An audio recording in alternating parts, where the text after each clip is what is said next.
the other hand, a person. You don't know which teletype is connected to which. Okay, so there are two entities kind of behind the screen. You're on one side, and you don't know whether the figures on the other side are, in fact, a human or a computer program. Exactly.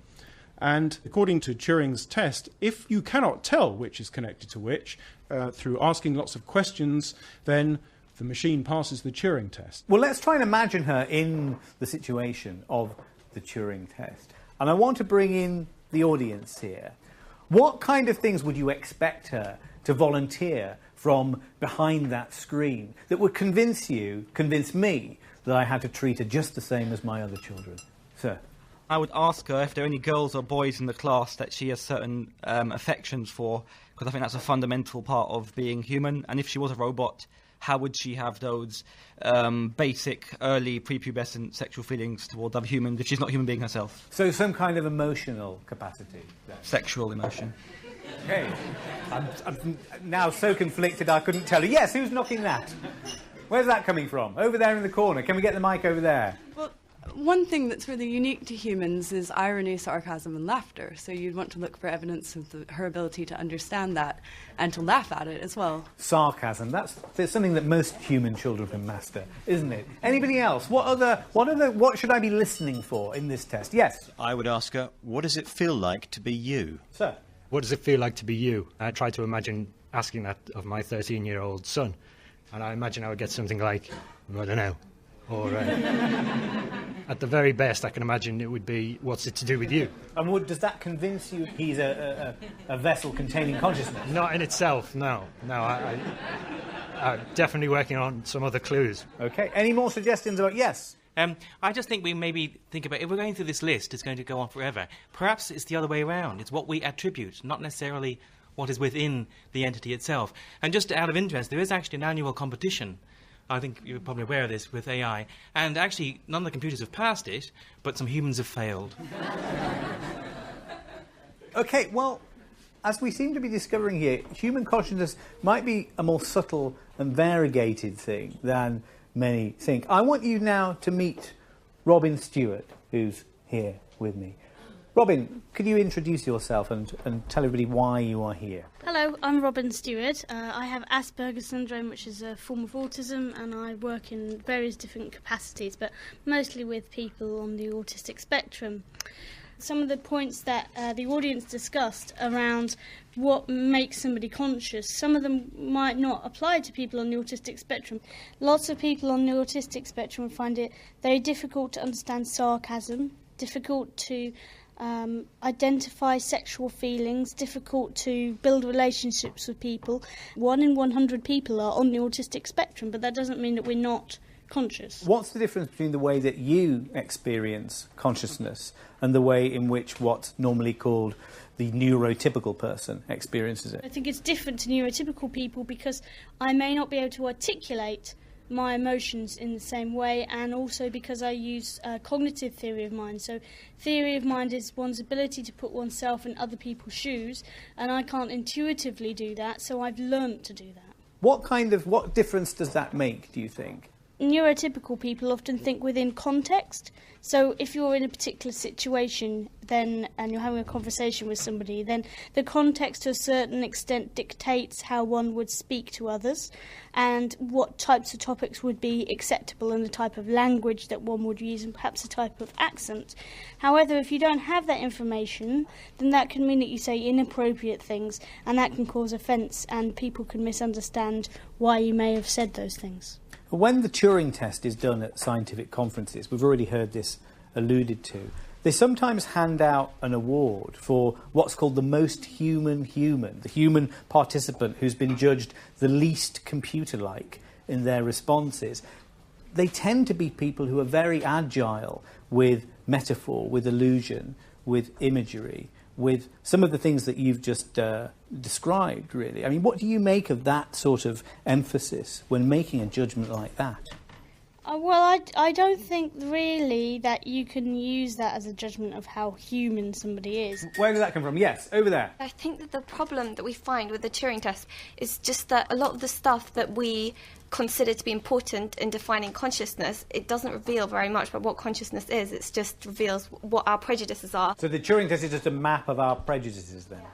Sir? I worked some time with people with severe learning disabilities, and one of the things you get into in that field, dealing with people day after day, you do tend to treat them as kind of a problem. You know, how am I going to feed, clothe and entertain these people? And I have an abiding memory of the first time in the place I was working, one of the children's parents came in and sat the child down on her knee and started talking to her like you would with as it were, a normal child. And it was a revelation that, you know, the sharpness of the two. It revealed to me the fact that when we care for something, it's not really to do with our theory of consciousness. You shouldn't be putting Maria through a test to work out whether you should care for her.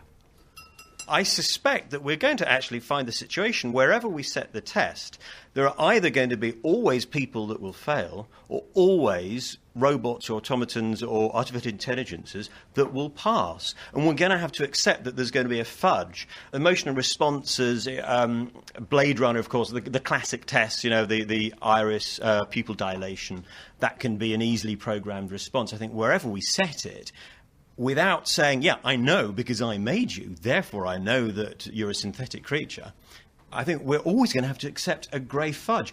And the ethical and moral question that provokes is, I think, what's really going to occupy us within the next 50 years. There's another way in which we are all completely aware of consciousness, and that's just the awareness you have right now in you, in your inner state, in your mental awareness. Look, you see things and hear them, but you can also be aware of seeing them and aware of hearing them. As you're listening just now, you're not just taking in sounds, but you're aware of taking in sounds. So you're aware of that.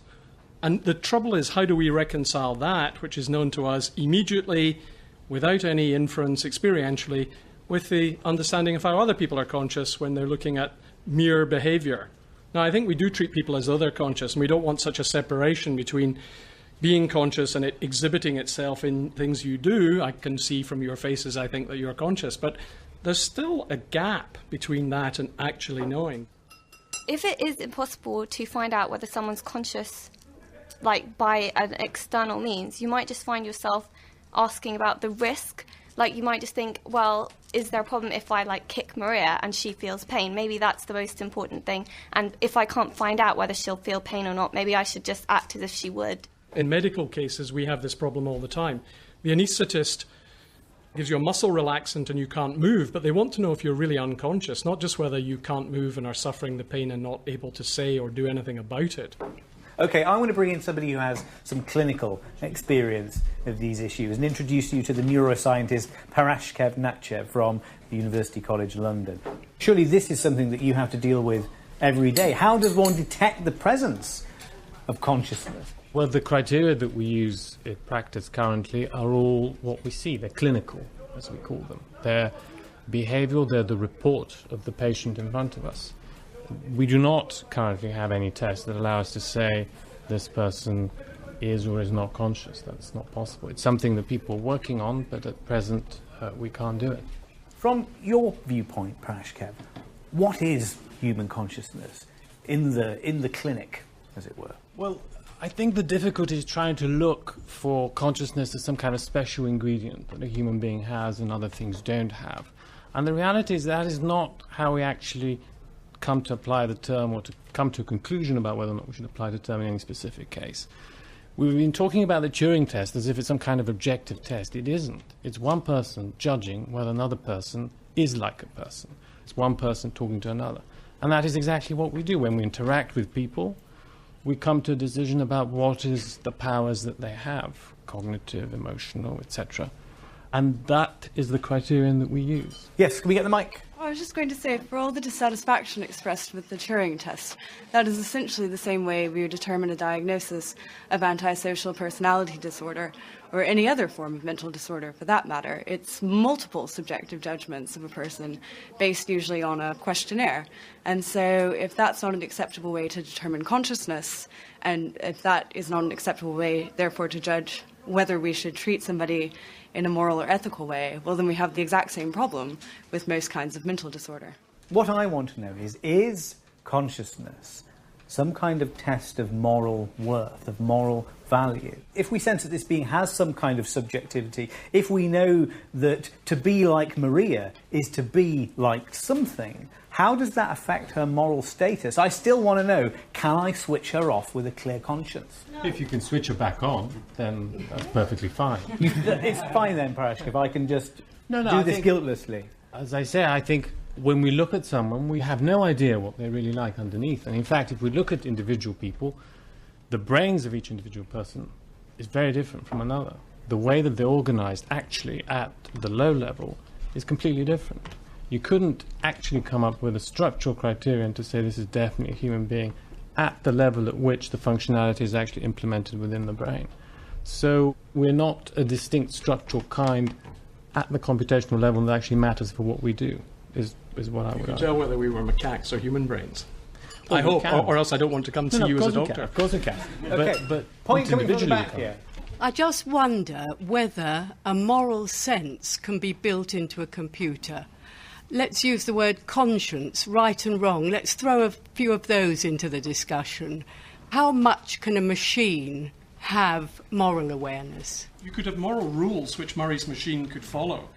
And the question I think you're asking is whether if you had a machine that followed moral rules, that was the same as having what you called a moral sense, as it were, impelled from within to follow the rules rather than simply adhering to them.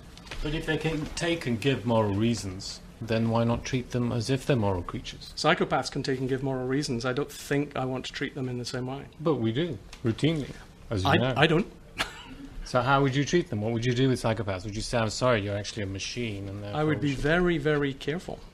Well, we all are, but we still have to make a decision about how we... But notice you're saying you would treat them as. It's not the same as saying that they do count as moral beings.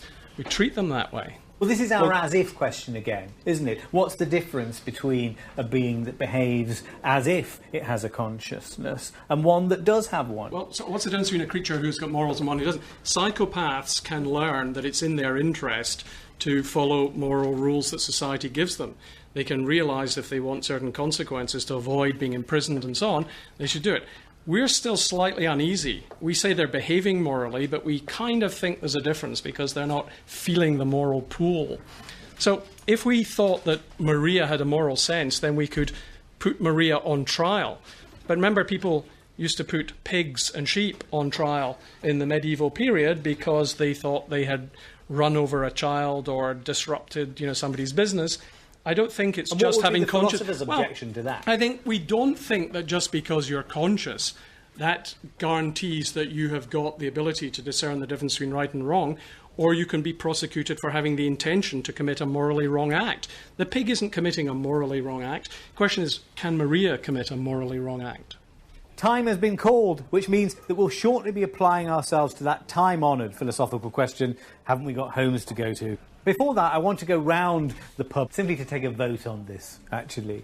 If you think I should turn her off and take the rest of my family abroad, stick your hand up. OK, right. And who thinks I should scale down my plans and go somewhere more local with all of my family? I think that's a big vote in favour of Blackpool this year, again. Thank you all very much indeed. It's chucking out time now at the Philosopher's Arms, so let me thank Barry Smith, Murray Shanahan, Parashkev Natchev and Robin Stewart and the rest of the regulars here at the Philosopher's Arms. Good night.